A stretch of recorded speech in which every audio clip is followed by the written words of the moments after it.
Focused thinking enables us to keep the beam of our attention on the task at hand for extended periods of time. We discussed the value of developing razor-sharp focus. Now let us understand the process for it.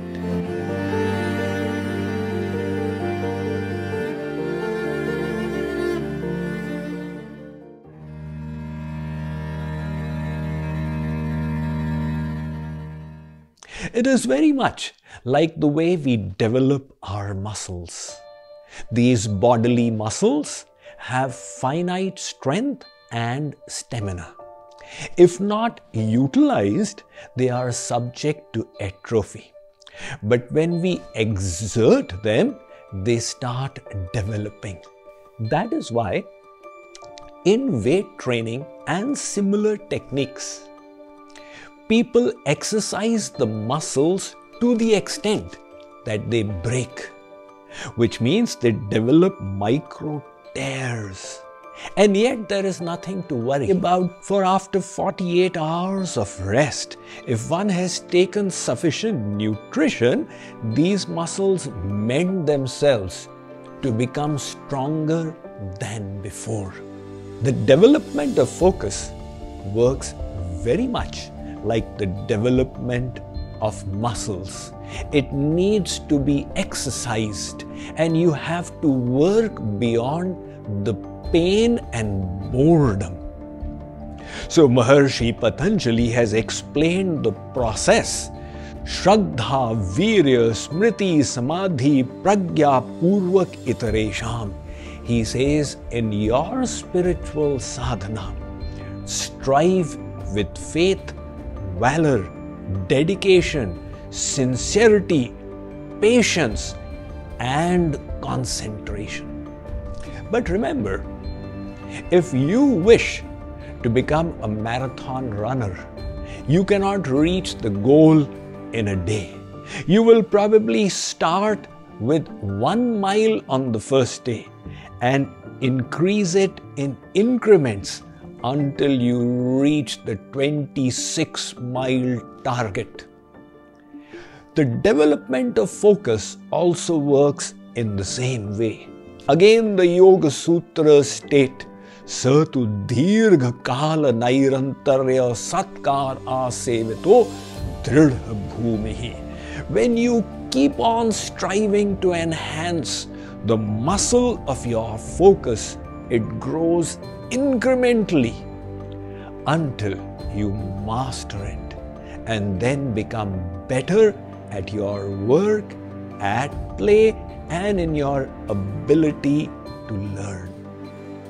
But focused thinking is only the entry into the power of thoughts. After that comes creative thinking. This is the one that is used by great writers, poets, designers, and architects to come up with new ideas that shake the world and forge the direction of humanity's progress. So how do creative thinkers work? Salvador Dali was a surrealist painter. He was acclaimed for the creativity he manifested in his poetry, writing, artistry, and other works. His style was unique. He would sit down in an armchair and allow his mind to wander in all directions until he fell asleep. And then the key in his hand would fall into the plate below, waking him up with a clang. He would then find the ideas he was hoping for and get to work. You would say that is a very eccentric behavior. But the greatest inventor of all times in human history, Thomas Alva Edison, adopted similar techniques. He would sit down and start thinking until he fell asleep. At the end of his micro nap, he would find ideas coming to him from all sides. Now, how does this process work? Let me explain to you the difference between focused and creative or diffuse thinking from my latest book, The Power of Thoughts. These are two distinct modes of thinking, focused and diffused. Compare them to a flashlight. We can adjust its settings to focus the beam. It will then light up one small area, but very brightly. Alternatively, we can change the setting on the flashlight to diffuse its beam. Then it will illumine a large area, but dimly. Similarly, our mind works in these two modes. At times, it thinks in a diffuse way, allowing itself the luxury to wander freely. It makes connections with topics at random. In doing so, it uses the whole brain without restricting itself to one area and comes up with ideas. This is creative thinking. It is also called diffuse thinking, since it is the opposite of focused thinking. So how do we develop our creative abilities and become good diffuse thinkers? Here is a 4-step formula I am going to offer to you. The first, investigation. Start with gathering relevant information with the beginner's attitude, free from the mindset of I know it all. Take inspiration from little children who are always inquisitive about the world. I'm reminded of the joke when a little girl kept on asking her mummy about things that were happening, and she became fed up and said, "Look, don't you know that curiosity killed the cat?"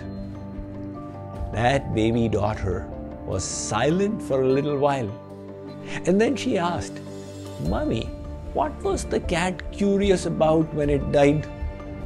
That curiosity is necessary to gather information. Hence, the first step is information gathering or investigation. Then come to the second, incubation. Now you put your conscious mind at rest and allow the subconscious the freedom to grapple with the puzzles of the jigsaw, establish new connections, and put the puzzle together. This is how people overcome the writer's block. My own experience was the same.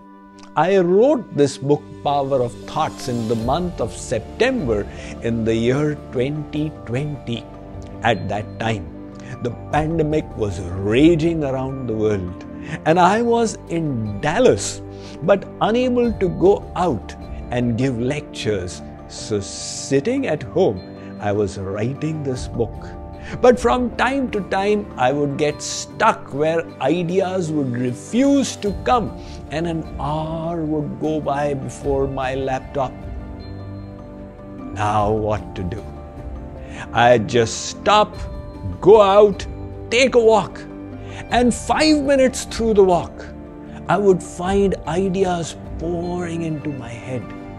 At first, I was astonished why this was happening day after day, but then realized that when the conscious mind was rested, the subconscious got the opportunity to work on those ideas and develop new connections.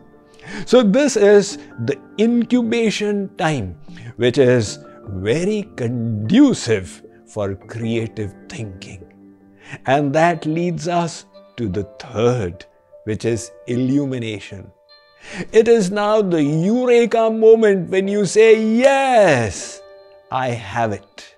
And whom else to take inspiration from than the great Archimedes?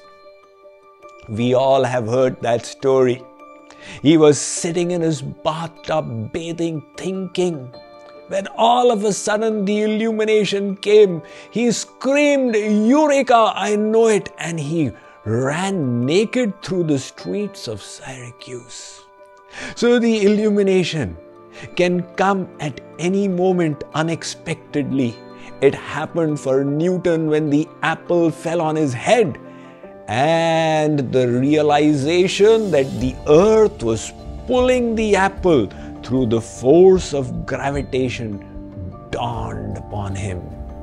That moment of epiphany happened for James Watt when he saw the lid of the kettle going up and down due to the release of the steam within. And he said, wow, I can design a steam engine. So the third step in creative thinking is illumination, or the epiphany, or the eureka moment. And the fourth and final step is verification. You need to know whether the conclusion your mind has intuitively thrown up is right or wrong. So you verify it practically. And if it does not stand the test of examination, you need to reject the idea. Go back to step 1 with investigation, and then incubation. Hope for illumination, and this time hope that verification will confirm the creative idea your mind has gifted to you. So we have gone over 2 modes of thinking: focused and diffuse or creative. There are 8 more modes of thinking that we will discuss in the next episode of this 21 days series on the power of thoughts.